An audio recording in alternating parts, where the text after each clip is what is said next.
Hi all, welcome to Whimsy Diaries. இந்த நாளோட அழகான அடுத்த சில நிமிடங்களை என் கூட செலவிட நினச்சவங்களுக்கு ரொம்ப நன்றி. தினமும் வாழ்க்கையில் நடக்கிற சின்ன சின்ன சந்தோஷங்கள் பிடிக்கும்னா சப்ஸ்கிரைப் பண்ணிக்கோங்க. இன்னைக்கு snacks box, breakfast and lunch பாக்ஸ்க்கு என்னெல்லாம் கொடுத்தேன் அப்படின்னு பார்க்கலாம்.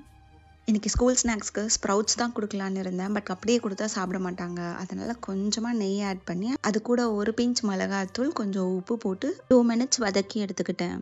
இந்த ஸ்ப்ரவுட்ஸ் அண்ட் சால்டட் ஆப்பிள் தான் இன்றைக்கி ஸ்நாக்ஸ் பாக்ஸ்க்கு கொடுத்து விட்ருக்கேன். இன்றைக்கி அவரோட ஆஃபீஸ் லஞ்ச் பாக்ஸ்க்கு கேரட் சாதம், வெண்டைக்காய் வறுவல், கத்திரிக்காய் கூட்டு, மாம்பழம் இதை தான் பேக் பண்ணியிருந்தேன். இன்றைக்கி எல்லாமே ஈஸியாக பண்ணுற ரெசிபீஸ் தான். கேரட் சாதம் ரொம்ப சிம்பிள்.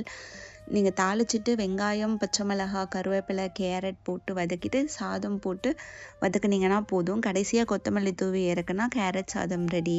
வெண்டைக்காய் வறுவல் பண்ணுறதுக்கு கடுகு, உளுத்தம்பருப்பு, கருவேப்பிலை போட்டு தாளிச்சிட்டு வெண்டைக்காவையும் போட்டு நல்லா வதக்கணும். வதக்குனதுக்கப்புறம் கொஞ்சம் உப்பு, மிளகாத்தூள் நல்லா வதக்கி எடுத்தால் போதும். நேற்று நைட்டே நட்ஸ் அண்ட் ட்ரை ஃப்ரூட்ஸ் ஊற வச்சுருந்தேன். இன்றைக்கி காலையில் செவ்வாழைப்பழம் போட்டு மில்க் ஷேக் மாதிரி பண்ணலாம் அப்படின்னு அதை ரெடி பண்ணி நானும் என் ஹஸ்பண்டும் மார்னிங் எடுத்துக்கிட்டோம். இதில் சுகர் எதுவும் போடல. ஆக்சுவலாக இந்த ரெசிபி என் சிஸ்டர் எனக்கு ஷேர் பண்ணியிருந்தாங்க.